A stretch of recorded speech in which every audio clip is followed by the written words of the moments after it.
Bonjour à tous, bienvenue un jour de plus. Aujourd'hui, je vais vous parler sur la pré-saison du Real Madrid. Je vais faire mon petit avis sur cette pré-saison qui tourne au mal depuis le 21 juillet 2019.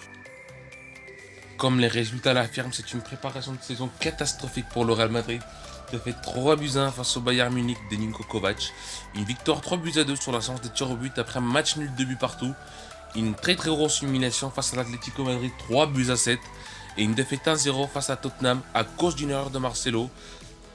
Un joueur auquel on se rend vite compte qu'il n'a pas retrouvé son niveau d'il y a 2 saisons, parce que la saison dernière il était catastrophique. Cette début de saison est en train d'être un cauchemar pour lui. Donc on espère que Mendy le booste un peu pour que Marcelo retrouve le meilleur niveau qu'il a prouvé au Real Madrid. Si d'un côté on voit que la fragilité défensive du Real Madrid était scandaleuse, on voit aussi que la production offensive est aussi très faible. C'est pour ça que le Real Madrid urge vraiment pour Paul Pogba, qui est un milieu assez créatif à mes yeux. Moi je pense que c'est le meilleur milieu de terrain au monde après Luka Modric et Frenkie de Jong. Et je pense que Pogba pourra faire un grand bien au Real Madrid parce que c'est un joueur qui perd pas le ballon, qui marque des buts, qui défend très bien et qui a assez de l'endurance. Donc je crois que la venue de Pogba ça urge vraiment pour le Real Madrid. Maintenant, la question qu'on se pose tous, c'est qui va être le potentiel remplaçant de Marco Asensio sur le côté droit du Real Madrid. Je pense surtout que ce sera Vinicius Junior, parce qu'il est devant des joueurs comme Gareth Bale qui est sur le départ, Brahim Diaz, Rodrigo ou Kubo. En plus, il a très bien prouvé l'année dernière qu'il a fait une très bonne année dans son année d'adaptation au Real Madrid. Donc je pense que ce sera Vinicius Junior qui sera remplaçant de Marco Asensio et qui sera titulaire indiscutable dans le côté droit du Real Madrid.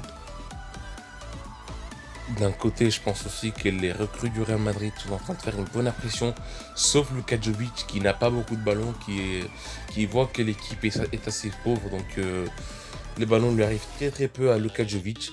Mais je pense qu'avec le temps, Luka Jovic va devenir un serial killer et qui va enlever la place à Karim Benzema, je trouve.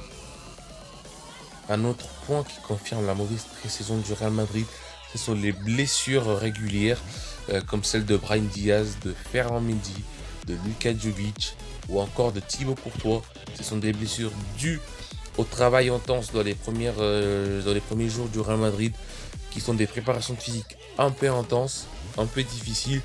Et je pense que dans les premiers matchs, ça se verra un peu la difficulté à se remettre. Et je pense qu'à partir de février, le Real Madrid va retrouver le niveau que tout le monde attend, surtout en Ligue des Champions. Une autre question qu'on se pose aussi régulièrement les fans du Real Madrid, est-ce que la blessure de Marco Asensio permettra à Gareth Bale d'exploser sur le côté droit des titulaires, parce que Gareth Bale était sur le départ, mais avec la blessure de Marco Asensio, je crois que tout ça peut changer, mais j'espère vraiment qu'il part en Chine.